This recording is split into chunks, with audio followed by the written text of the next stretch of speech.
ओम नमो भगवते वासुदेवाय। भागवत पुराण अष्टम स्कंद 14वां अध्याय। मनु आदि के पृथक पृथक कर्मों का निरूपण। राजा परीक्षित ने पूछा, भगवान आपके द्वारा वर्णित ये मनुपुत्र सप्तर्षि आदि अपने अपने मनवंतर में किसके द्वारा नियुक्त होकर कौन कौन सा काम किस प्रकार करते हैं, यह आप कृपा करके मुझे बतलाइए।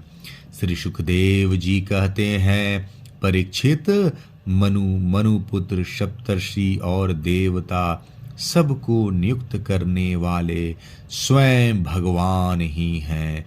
राजन, भगवान के जिन यज्ञ पुरुष आदि अवतार शरीरों का वर्णन मैंने किया है, उन्हीं की प्रेरणा से मनु आदि विश्व व्यवस्था का संचालन करते हैं। चतुर्युगी के अंत के में समय के उलट फेर से जब श्रुतियां नष्ट प्राय हो जाती है, तब सप्तर्षिगण अपनी तपस्या से पुनः उनका साक्षात्कार करते हैं। उन श्रुतियों से ही सनातन धर्म की रक्षा होती है। राजन, भगवान की प्रेरणा से अपने अपने मनवंतर में बड़ी सावधानी से सब के सब मनु पृथ्वी पर चारों चरण से परिपूर्ण धर्म का अनुष्ठान करवाते हैं। मनुपुत्र मनवंतर भर काल और देश दोनों का विभाग करके प्रजा पालन तथा धर्म पालन का कार्य करते हैं। पंच महायज्ञ आदि कर्मों में जिन ऋषि, पितर, भूत और मनुष्य आदि का संबंध है, उनके साथ देवता उन मनवंतर में यज्ञ का भाग स्वीकार करते हैं। इंद्र भगवान की दी हुई त्रिलोकी की अतुल संपत्ति का उपभोग और प्रजा का पालन करते हैं। संसार में यथेष्ट वर्षा करने का अधिकार भी उन्हीं को है।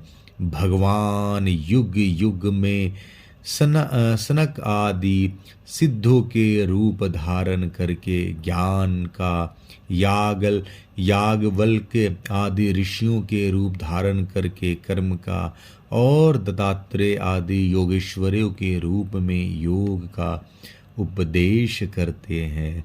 वे मरीचि आदि प्रजापतियों के रूप में सृष्टि का विस्तार करते हैं।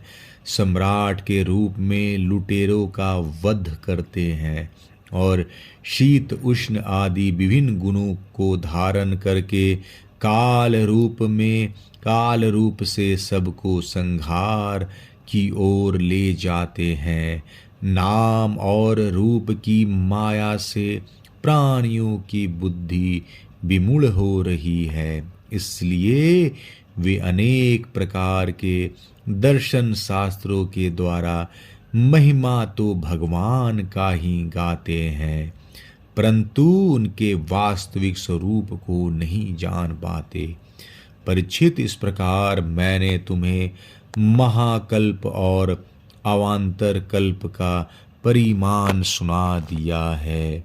पुराण तत्व के विद्वानों ने प्रत्येक अवान्तर कल्प में 14 मनवंतर बतलाए हैं। 14वां अध्याय समाप्त। जय श्री कृष्ण।